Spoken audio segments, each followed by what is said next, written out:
assalamu alaikum bandiraɓe Diéry TV télévision aynaɓe premier chaîne dans la zone SYLVO pastoral mi salmini kal ƴeewowo Diéry TV télévision aynaɓe ɓuppani hay goto mbeɗa wi kal gonɗo ay jaam yo taw ko onon ɓuuri han noon bandiraɓe émission men kalta kaal forum mondial dow woni forum mondial dow woni forum o baɗowo to diwan Dakar oɗon gandi son excellence président de la république Macky Sall no jaɓɓo yimɓe immotoɓe nder leyɗele aduna fof to garɗo e Dakar gam haalde e fati forum mondial dow sen jii forum mondial dow woni ko gandanɗa oɗon gandi aduna o kadi ndiyam jogui aduna o te kala ndiyam ala haydara ala ɗon ɗum saabi noon waddi ɓe Nations Unies jooɗi 1997 waɗi créé on ɗon forum premier forum o noon waɗi organisé ko Maroc to diwan Marrakech hen yaaha Afrique woni Sénégal waɗi ɗum organisé oɗon gandi noon pour kaalen haala ndiyam saabu ɓe sikki tan ndiyam enen fof en wawa haalde saabu enen koɗe ladde he enen koɗe SYLVO pastoral oɗon gandi forum mondial dow ɗi waari ko journée élevage batteɗo e Sénégal sa ƴeewi forum mondial dow haalta hen ndeymeji Dakar ndeymeji Thiès ndeymeji Ndar mais kanta kala fayta e jeendi kam enen jeeyani hen koye men saabu sa ƴeewi enen jeendi zone SYLVO pastoral o hemi yaadin feewi itti ko tan région de Saint-Louis région de Louga région de Matam région de Diourbel ha yetti région de Kaolack ha yetti Kaffrine ha région mo Tambacounda ha région mo Kédougou fof ko zone gananda comme zone gaynaka ɗum seebi noon ndiyam sina haale il faut que enen tawden il faut tawden e ɗam ɗon ndiyam kalteɗam sabu so ƴeewi han zone men SYLVO pastoral haade yak 7 kilométre o yahi forage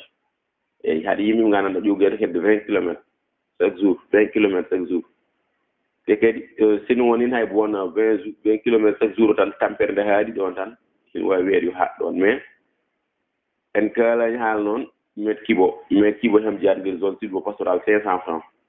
mètre kibe goto 500 francs sa yi to Dakar mètre kibe nder capanɗe joyi walla capanɗe tati wadde firtik Dakar naɓe ngala probléme ndiyam Dakar naɓe ngala probléme ndiyam eyyi Thiès naɓe Saint-Louis naɓe fof ala hen jogui probléme ndiyam saabu heɓe mètre kibe hem jeeyi ɗum 175 eɗen heɗen cooda mètre kibe 500 francs te eɗen enjita heɓe noon o robinet gadda ha nder galleji mabɓe robinet ha nder suudu enen noon en dañani ɗum il faut que jeeyanede 30 kilométre walla 40 kilométre mbawen ƴogoyde ɗum noon wadde seeɗa kaala haal forum mondial du yoɓe men hen battude te heɗen ñaagui lamde lesdi président de la république Macky Sall nde wallat men e ndiyam walla men zone SYLVO pastoral e ndiyam saabu sa ƴeewi han won village uji ɗin toon won pende yayaki ko ɗum village ɓooy woyno iɗimɗo asede nder département mo Dagana ko ɗum goyɗi ɗiɗi asede nder département Dagana woyni hen wotour ko woyno mbeloñto fam en 1931 en 1932 deuxiéme woynu ndu ko woynu pende yayaki ndu asa 1936 onon gandi ɗum ɓooyi wona han on jamano noon guri ɗe fof yo yiyatno pende yayaki mbar Toubak naaɓe Guirde naaɓe Niassante naaɓe guri kewɗe dal belel sadieki Boutéyine ɓurɓe hewko toon ƴogi yatno e ndun ɗon woynu ɓeɗo ƴogoy woynu mbeloñto fam Allah waɗi noon ɗin ɗon goyɗi ɗi ganduɗa hen goni cosaan ndiyam ko département mo Dagana oto commune mo Mbane ɓen noon guri ɗiɗi fof ala hen jogui forage dañi woynu 1930 walla entre année 1930 hoɗema dañi forage ha joni guri ɗi gandanɗa ɓoyani mbaɗa créé e ɗen noon guri heɗe cikkidira guri goɗɗe mbaɗa ndiyam mbawa dañi forage ɗen noon guri ɗi gandanɗa noon woni mbeloñto fam e pende yeeye koto dañi ɗam ɗon ndiyam te noon hoɗon gandi pende yeeyaki naɓe gurdam musɗam woni toon gurdam musɗam ɗam gurat saabu so ƴeewi toujours mi haala ɗum jeta ko cukalmen tok soñ fof toon janggoyde école jarata ɓe ƴogoy jirgol bamdigol no muusi guggugol ngol ɗum fof muusi gugga pooɗa hande har maayi te hoɗon gandi Dakar ɗum ɗon ɗum dalani ɗumen joni noon seɓe kaala haala forum mondial du seɓe kaala Dakar yo kaala haala inondation o rek kaala hen mais kanta caɗele ndiyam kam enen zone SYLVO pastoral eɗen jogui ɗum eɗen ñaago lamde lesdi président de la république son excellence monsieur Macky Sall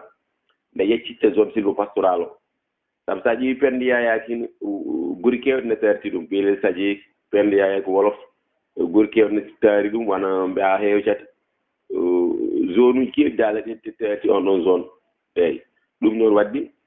eɗen ñaagui nde ballat ɓen ɗon e ndiyam seni min ɗo min jahede barbaraji wirtingolli barbar 85 ma won kilométre uji sappo joyyi walla ko ɓuuri ɗum ala forage gonɗe barbar 85 eyyi heddi ko kadi barbar 85 hin wanno tiwoji ndiyam no wanno nder barbaraji ɗi kolo jamonoji ɓoyi tuum koye mbanno ɗon e guese ɗe mais ɗin ɗon no robinet joni ko cukkuɗi ɗi natti addude ndiyam eyyi ɗin robinet tan siɗi mbawi addude ndiyam tan jarani bo heɓe kaal haal forage mais ɗin ɗo robinet koye men ko cukkuɗi en ñaago ministre joguiɗo hydraulique en ñaago joguiɓe fewte caɗele ndiyam balla barbar 85 woto village gori nde mbawata yarde ndiyam laɓɗam mbawat ɗumen walla ɗin ɗo robinet ji ɗi garta ɗi cukkite ɗi mbatta addu ndiyam walla neɓe mballa ɗumen forage mo gandanɗa hen wawi weddade nder barbare foof eyyi heddi ko noon woneɓe gandanɗa priorité neɗɗo andat priorité saabu sa ƴiwi han forage waɗama wuuro Mamadou Dorel machallah mais priorité o wonani ɗon kamɓe mbeɗen andi mbaɗɗo ɗum ɗon politique waɗiri ɗum ɗon eyyi seno wonani politique waɗiri ɗum ɗon watta ɗum ɗon eyyi min noon mi yii hawayi kay goto mais comme journaliste jeeri kalanammi mi ƴewta hende ko weli Samba e Demba ƴewami tan ko foti ko wondemi lay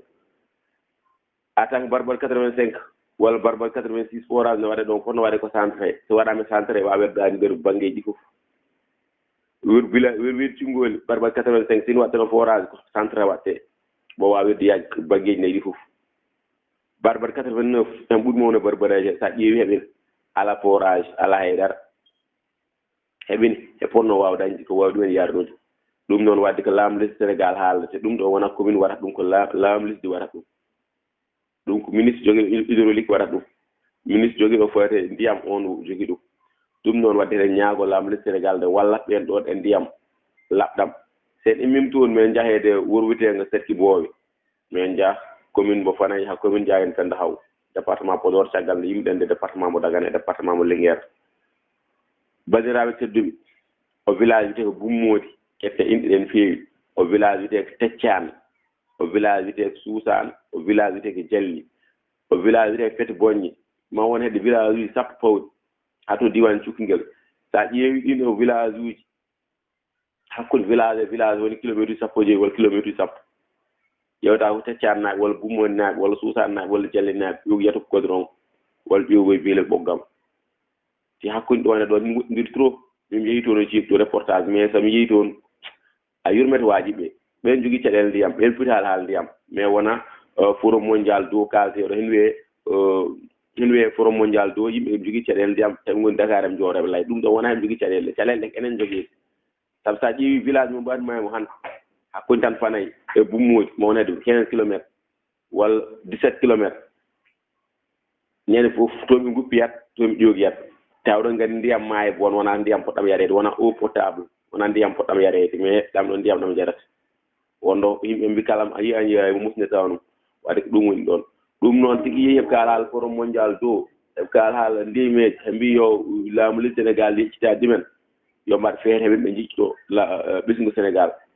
yo jecci ɓesngu Sénégal ladde nde hen ɗum zone sylvo pastoral hen ɗum yo mbollo sylvo pastoral en ndiyam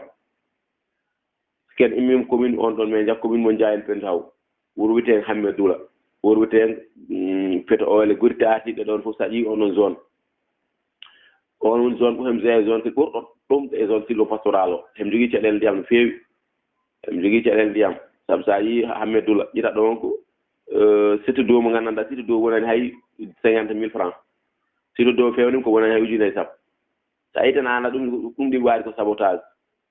e so a yii haa pelliɗɗa feewno feewni ko feewi ko jagi tawɗo ngen on zone ko ɗum zone golɗo zone muus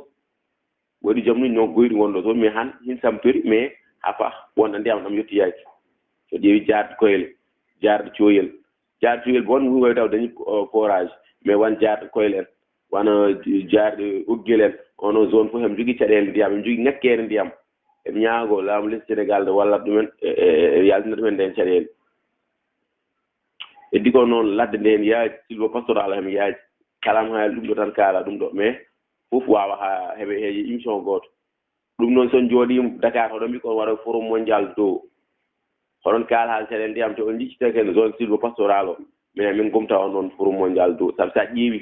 kewno ɗo ko journée élevage si kewi élevage moderne kam konko tan laytee toon konko watte toon publié kay yeyte mais élevage traditionnel o en jita toon koye men joni wiye noon enen mbanna ɗum waade firtik sar waɗani yimɓe yo taw yimɓe ko mbaɗan ɗan ɗon ko hin yahde maɓɓe mais so ari hawi ka mbaɗo journée élevage taw an gadduta ngaynaako France walla ngaynaako Portugal en jahatta en mbawa won forum mondial d'eau kadi noon wayi forum mondial d'eau haade men haal caɗeele Bénin walla Togo walla Burkina Faso kaalen haal caɗeele lesdi men Sénégal ndiyam ɗam eɗam ngakki de te zone sylvo pastoral ndiyam tan ngakki caggal ndiyam noon kala ndiyam ala haydara ala ɗon fulɓe noon hen mbiyete lal woni afngal hay santé e zone sylvo pastoral o alaa ɗo woni poste de santé mawɗo hôpital alaa ɗo woni de zone sylvo pastoral wona jeeri commune mo Fanayi wona jeeri commune mo Mbano wona jeeri commune mo Ndiayen Penda Haw wona jeeri mo commune mo Labgal wona jeeri mo commune mo Teskere haa to Mbuula hôpital camorɗo camorɗo hay on ɓuuray comme camorɗo woni tati on samori heen sabu on kam en waɗi certaine ɗuman on kam hem saɓori hem soɗi certaine matériel mais haa fa hen manque sabu yimɓe ñande fof ɓen ngoyo eyi heddi ko noon fulɓe mbi ko cellal woni afgol wadde laamu lesdi Sénégal walla kadi zone sylvo pastoral o kadi cellal sabu aɗa immo wuuro haa wuuro jahede plus de 35 kilométres walla 40 kilométres walla 50 kilométres ala ƴita ɗuman hôpital walla ƴiya tan case de santé ji nganndanɗaa case de santé ji hay min mbeɗa wawi jogaade so ari ɗon toseɗa paracetamol mbaɗeɗa tasde haalis kewɗo taw ɗum naftama haydara eyi caggal nde yimɓe nde banggal cellal min kaala haala éducation hoɗon nganndi éducation kala ala haydara ala ɗon éducation kala ala haydara ala ɗon zone sylvo pastoral taw welaami mbawi hen woni zone plus ɓurɗo waɗ peuplé e nder 4 département mo Dagana département mo Podor département mo Linguére ha département mo Loggo sa ƴeewi min mbi commune mo Siyer commune mo Mbane commune mo Tessekere commune mo Fanayi commune mo Labgal commune mo Dooji ɗiɗo commune aji fof sa ƴeewi garta ko wuro ngo nganndanɗaa tawa ɗo hedde 60 cukalel ɓe ngannda A ngannda B ngannda C nganndan aynoyde nganndoy huggoyde nganndoy teenoyde ko waɗi ɗum ngala éclairage walla hay si école waɗi ɗon école o jannginaani wona nganndanɗo heure wona panaje yen saa sabu yen saa école en wooto ɓe mbaasa jannginoyde mais noon ɓuri ko heew kam ko manque de école so min mbiyi wuro wooto te ɗo école o heewi hiil haa nganndanɗaa min bon mbimi est ce que ɗum ko Sénégal école o daanaka alaa heɗaaka te école o population o waɗa noon hoore maɓɓe alaa ko laamu lesdi Sénégal waɗi heen alaa ko commune o waɗi heen ɗum noon wadde jicciɗe jeeri ndi jicciɗe SYLVO pastoral ko Sénégal mo jaa jeeri ndi ko Sénégal mo jaa hemi yiɗi ko fof en dañi mo dañ ɗum so yimɓe ngoni Dakar na kel bus uji no cum auto ji no kaɓɓa moseji boɗeji ne mbadda yimɓe ne mbara oɗon yi événement jooɗi yimɓe nen maaya ɗum on jita ɗum e SYLVO pastoral hay gooto yaltata hay gooto fustata hay gooto haalata so wonaa tan heɓe mettino e ɓerɗe men ɗum noon laamu lesdi Sénégal a ñaawto nde mballata SYLVO pastoral minen noon komi soldat uji SYLVO pastoral kala ko wela SYLVO pastoral ko ɗum welata men minen ko SYLVO pastoral min gonen ɗo ɗum noon mamin ñaago laamu lesdi Sénégal ministre d' élevage ministre environnement mi haala ñaade environnement o kadi mboni maaye environnement o moni maaye eyi on jii won jamunuji ɗon nganndi grand muraille vert o woni ko hen weddi nder 3 département walla 4 département nder SYLVO pastoral mo oga baŋnge nooro woni wuro wiyetee Mbar Toubab daanaka on ɗon on ɗon grand muraille o daanaka activité ji men natti heew mais aan noon mbele caɗeele ɗe ko mumen woni walla ko ministre de environnement omo woni sa yimimi ɗo ma yaha wiide Cingoli ɓen kadi activité ji natti heew sabu sa ƴeewi ɓe ngoppat tan han ndungu mbaɗoye reboisement seeɗa ngarta njooɗo sabu han sa yeehi han wiide Cingoli walla han Mbar Touba mbiɗa holhom reboisement mbaɗɗo walla ma leɗɗe maaye wadde ɗum ɗon no probléme ministre de environnement o kay foti toppitaade ɗum ɗon haɗum rew rawol haa njaha to diwan Labgal ɓe sikki to woni base uji ɓurɗi mawɗi e ndeer SYLVO pastoral ɗum noon ministre de la santé ministre d' éducation nationale ministre environnement e ministre jogiiɗo enclavement surtout ma zone SYLVO pastoral ko ɗum zone jogiiɗo ko mbaɗ enclavé sabu zone o komo goɗɗuɗo mbo alaa laabi hakkunde nder koye mumen entre communal ala zone laabi pour njaha exemple jooni sa imminoma han won takki haɗa foɗi han Mbar Touba il faut ndewi a Richard Toll hakkunde Richard Toll takki mo hedde 55 kilométres walla 70 kilométres kadi mbatta kadi 70 kilométres goɗɗo ɗum ko caɗeele haɗa wawno wat tan 25 kilométres tan juttoyɗa mais wat ɗum ko laabi ngala laabi kono jogii probléme enclavement eɓe jogii probléme enclavement ɗum noon wadde laamu lesdi Sénégal yeccide zone SYLVO pastoral nde mbaɗɗen pour mondial dow yo taw hat dow o tawa aɗa jogii taw lelel aɗum ɓe waɗoɓe pour mondial dow fof tawata ɓe ngala caɗeele ndiyam sen kaalaal pour mondial timi mondial tan adun go mballata mais wonta lisnimi en ɗum noon wadde laamu lesdi Sénégal ɗumen ma ñaago minen komin ɓiɓɓe lesdi ɓiɓɓe sénégalais ɗomin jaa e lesdi ɗomin jibina ɗomin mawni ɗomin mbaɗi kodi fof kala komin dañi ko ɗomin mbaɗat ɗum wadde yeccit zone SYLVO pastoral ngam noon zone SYLVO pastoral o ko Sénégal mo jaago musidɗo moon sehil moon Mouhamed Nasrallah wannan mon neɗo yewtere e fati pour mondial do ɗum noon mbeɗa mon ñaago nde Allah wannan men ɓe mon ñaagono nde Allah wannan mon jam wannan men jam waɗan DIERY TV jam ha mbawen dañ élément ji a heewi nder zone SYLVO pastoral o